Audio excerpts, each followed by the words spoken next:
आज हमारे साथ हैं डॉक्टर प्रमोद दादीज।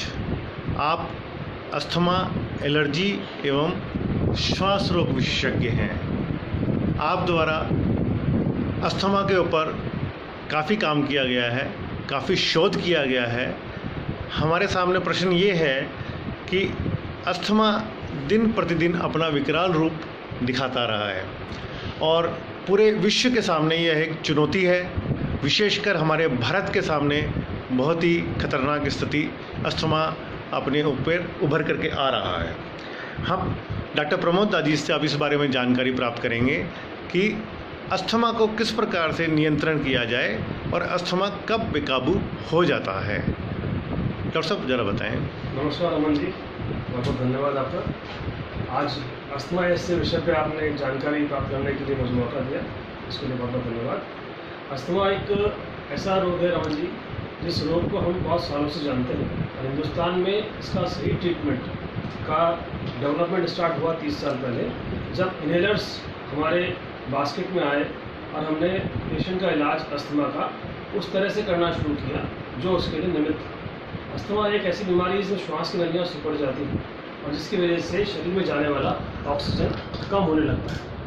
अस्थमा रोग की वजह से जब मरीज को सांस लेने में तकलीफ, सांस में सीटी की ऐसी आवाज़ आना, खांसी होना, बार बार खांसी, जुकाम, एलर्जी होना, ये सब चीज़ें जब होती हैं तो मरीज के लिए बहुत संकट की स्थिति होती है। शुरू में जब इस जर्नी में हमने देखा तो 30 साल के इस पीरियड में हमने देखा कि शुरू में लोग डरते थे इनहेलर्स को लेकर। आज 30 साल बाद के पीरियड हमने देखा कि लोगों में इनहेलर्स को लेकर के एक्सेप्टेबिलिटी आ गई। उन्होंने मान लिया कि जहाँ बीमारी है अगर दवा वहीं जाके अपना काम करे तो वो दवा ज़्यादा इफेक्टिव होगी और उसके साइड इफ़ेक्ट्स भी कम होंगे। साइड इफ़ेक्ट्स को लेकर हम बात करें तो जब इनहेलर्स का इलाज स्टेरॉइड से किया जाता था, अभी भी कुछ जगह पर स्टेरॉइड देकर के अस्थमा का इलाज किया जाता है, लेकिन वो पूर्णतः गलत है क्योंकि उसके दूरगामी साइड इफ़ेक्ट्स बहुत होते हैं। स्टेरॉइड ओरल फॉर्म में देने से मरीज को cataract, diabetes, osteoporosis, sexual dysfunction और भी बहुत सारी बीमारियां पैदा हो सकती हैं। इसलिए इनहेलर्स का सही इस्तेमाल करें और इनहेलर्स का इस्तेमाल करने से अस्थमा को हम प्रॉपर काबू में कर सकते हैं। विगत वर्षों में हमने देखा एक नई एंटिटी डेवलप हुई जिसे हम बोलते हैं difficult to treat asthma. Difficult to treat asthma, difficult to treat asthma या इसको कहिए स्टेरॉइड डिपेंडेंट अस्थमा। ये वो अस्थमा होता है जिन लोगों में अस्थमा सब कुछ देने के बावजूद भी काबू में नहीं होता। मतलब जैसे क्या क्या चीज़, मतलब जैसे आपने तय कर लिया कि पेशेंट इनहेलर्स बराबर ले रहा है, पेशेंट को हमने चेक किया कि पेशेंट को एलर्जी जिन कारकों से हो रही है उनसे वो बचाव कर रहा है। जिन चीज़ों से एलर्जी पाई गई, मसलन house dust might, cockroach, mosquitoes या पॉलन्स, जैसे राजस्थान में बहुत कॉमनली विलायती बबूल, प्रोसोपिस जूलीफ्लोरा, ये एलर्जन बहुत कॉमन है और इनका इलाज हम करते हैं, इम्यूनोथेरेपी दे दी, उसके बावजूद भी पेशेंट को रिलीफ नहीं है। तो ऐसी स्थिति में पेशेंट के लिए एक मात्र रास्ता बचता है जिसको हम बोलते हैं डिफ़िकल्ट टू ट्रीट अस्थमा के लिए क्या किया जाए। क्या गाइडलाइन आई है? गाइडलाइन ये है कि इसमें दो तरह से पेशेंट का क्लासिफिकेशन किया जाता है कि T2 हाई और T2 लो। क्या चीज़? एक इम्यूनोलॉजिकल मैकेनिज्म है जिसमें जब पेशेंट का एलर्जन बॉडी के संपर्क में आता है तो बॉडी में एंटीबॉडीज डेवलप होती हैं जिसे हम बोलते हैं IgE। तो जिन पेशेंट्स में इओसिनोफिल का लेवल बहुत हाई है या IgE का लेवल बहुत हाई है, ऐसे पेशेंट में हम टारगेटेड थेरेपी देते हैं जिसको हम बोलते हैं बायोलॉजिक्स। अभी जो नई थेरेपी आई है वो eosinophilic asthma, difficult to treat asthma में काम में ली जाती है और इनका स्पेसिफिक एक रोल है। बायोलॉजिक्स बहुत तरह के हैं जो अवेलेबल है हमारे पास, इसमें एंटी IgE थेरेपी है, बेनलेजुमाब है, अमेलेजुमाब है। ये कुछ थेरेपीज ऐसी हैं जो अस्थमा के अंदर खास तौर से डिफ़िकल्ट टू ट्रीट अस्थमा में वो पेशेंट्स जो इनहेलर्स बराबर लेते हुए भी अस्थमा को कंट्रोल नहीं कर पा रहे हैं, उनमें बायोलॉजिक्स लेने पर उनका अस्थमा वहाँ पर कंट्रोल पाया गया। जो अस्थमा के दौरे उन्हें अस्पताल पहुँचा देते थे पिछले विगत वर्षों में, वो बहुत कम हो गया। तो कॉस्ट ऑफ हॉस्पिटलाइजेशन कम हो गया। जो एक्यूट एक्सर्वेशन हो रहे थे, मतलब जो अटैक हो रहे थे अस्थमा के जिसकी वजह से कई बार लोगों की जान भी जा रही थी, वो कम हो गया।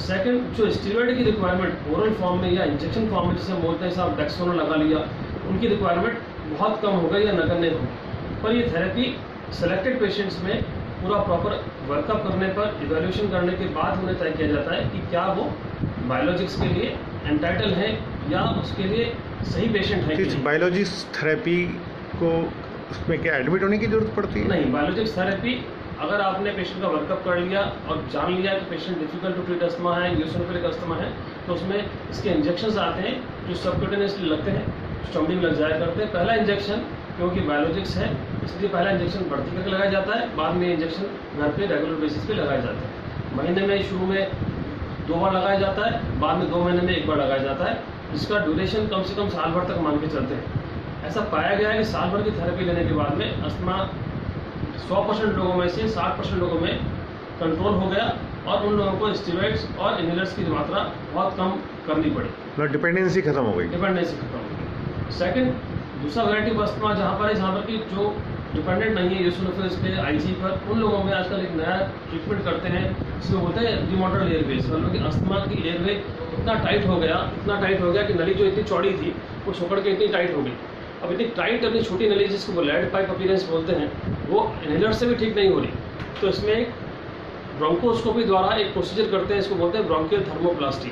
मतलब कि ब्रोंकोस्कोप डाल करके अंदर की जो झिल्ली है उस जाड़ी झिल्ली को हम हल्का सा हीट दे करके थर्मल मोड से उसको जला देते हैं ताकि वो एरिया थोड़ा सा चौड़ा हो जाए और जो पैसेज ऑफ एयर है वो प्रॉपर हो सके और ऑक्सीजन पूरी जा सके।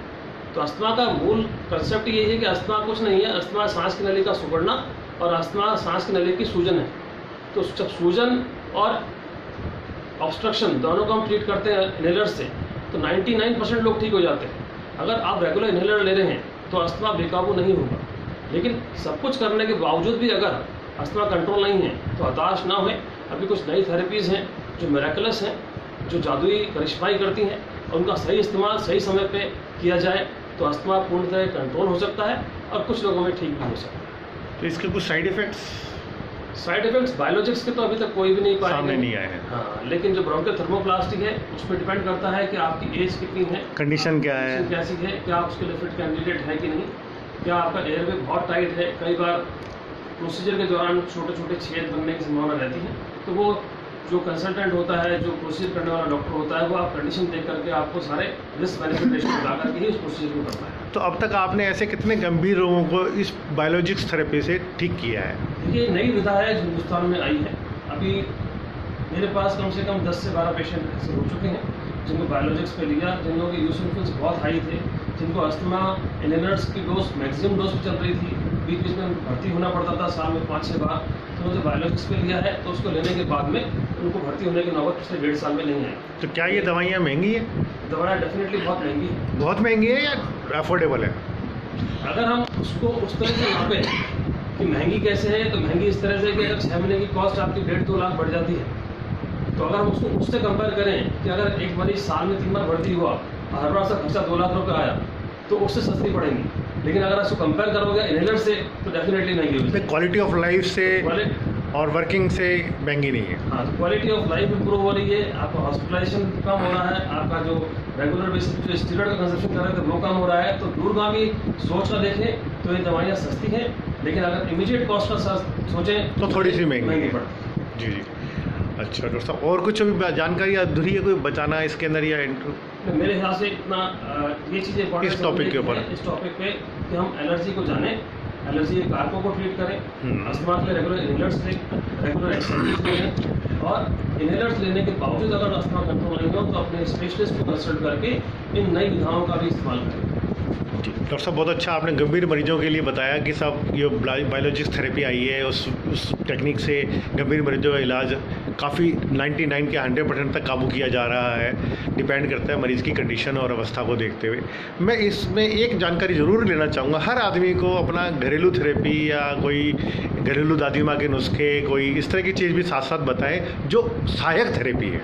देखिए, मैं मरीज को एक बात कहता हूँ जी कि 2 ऑप्शन है आपके पास। जी, तो दवाई लीजिए या फिर एक्सरसाइज करिए। एक्सरसाइज, जो लोग एक्सरसाइज करते हैं, जी, नियमित एक्सरसाइज करते हैं, जी, उनकी दवाइयों का कंजप्शन डेफिनेटली कम हो जाता है। अभी आप देखिए इतने रिसर्च हो रहे हैं हमारे हिंदुस्तान की जो एक्सरसाइजेज हैं, उन्हीं एक्सरसाइजेज के ऊपर विदेशों में बहुत रिसर्च हुए, और क्योंकि हम हमेशा फॉलो करते हैं विदेशियों को, तो हमारी एक्सेप्टेंस उनके रिसर्चेस पे ज़्यादा होती है।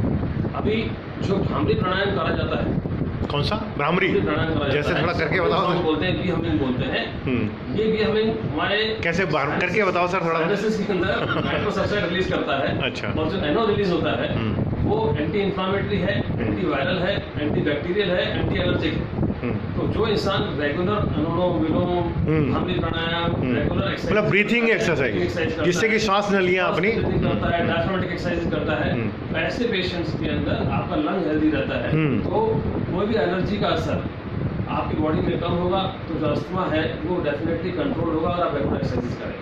मतलब पहली चीज। हाँ, पहली चीज। दूसरा, जो एलर्जी के कारक है उनको जाने, उनको एलर्जी टेस्ट के द्वारा तय करें कि इन चीज़ों से कोई एलर्जी है, और अगर है एलर्जी तो उसको ठीक करें। अगर अवॉइडेबल है तो अवॉइड करिए। जैसे एक पेशेंट को आप इनहेलर्स दिए जा रहे हैं और उसकी कमरे में सीलन आई हुई है, सीलन का मतलब आप फंगस है, और फंगस अगर है तो आप कितने इनहेलर्स दे दीजिए, घर के अंदर ही फंगस पड़ी है तो कैसे ठीक हो। उसी के बिस्तर में हाउस डस्ट माइट है तो आप बिस्तर को आपने सही नहीं किया, धूप में नहीं दबा बिस्तरों को, तो डस्ट माइट ठीक नहीं हो। घर में भाई कॉकरोच पड़े हैं तो इनहेलर्स दे दिया, कॉकरोच ठीक नहीं किया तो कैसे ठीक हो। तो एलर्जी से बचाव करें, पहला चीज़ बचाव, सेकंड एक्सरसाइज, और तीसरी चीज़ है एडहेरेंस टू द थेरेपी, मतलब कि आपका नियमित दवाई का लेना तब तक कि वो पूरी तरह से कंट्रोल ना हो जाए।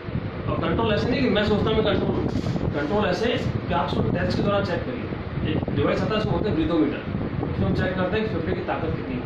अगर वो ताकत नॉर्मल है इसका मतलब सब कुछ सही है। अगर वो ताकत नॉर्मल नहीं है और आपको लगता है मैं ठीक हूँ, इसका मतलब कि आपका परसेप्शन पुअर है। तो अंत में डॉक्टर साहब अस्थमा मरीजों के लिए यह संदेश, 3 तरह के संदेश दिए हैं। सबसे पहला तो आप जो है जिसको भी लगता है कि उनके अस्थमा है या होने वाला है, अपने लंग्स को मजबूत रखने के लिए ब्रीदिंग एक्सरसाइज अवश्य करें जो डॉक्टर साहब ने बताई भी है। दूसरा, उसके कारकों से बचें जिसकी वजह से आपको अस्थमा एग्रीवेट होता है।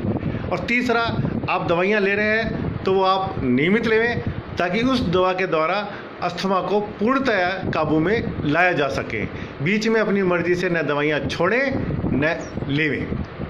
बहुत बहुत धन्यवाद डॉक्टर साहब, आपने बहुत अच्छी जानकारी दी, इसके लिए आपका हम आभार अब प्रदर्शित करते हैं। धन्यवाद रमन जी, बहुत बहुत धन्यवाद। बहुत ही बेहतरीन काम कर रहे हैं। जिस तरह से स्वास्थ्य की जागृति कोरोना के बाद लोगों में आई है, और जिस तरह से आप ये अपने मंच के द्वारा, अपने चैनल के द्वारा लोगों को जागरूक कर रहे हैं, बहुत बड़ा काम है।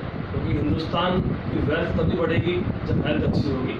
Wealth without health is not possible. तो अगर कोई वेल्थ चाहिए, हिंदुस्तान को सक्षम होना है, तो हमारी हेल्थ एकदम फिट रहनी चाहिए। बहुत बहुत धन्यवाद, आपका आभार।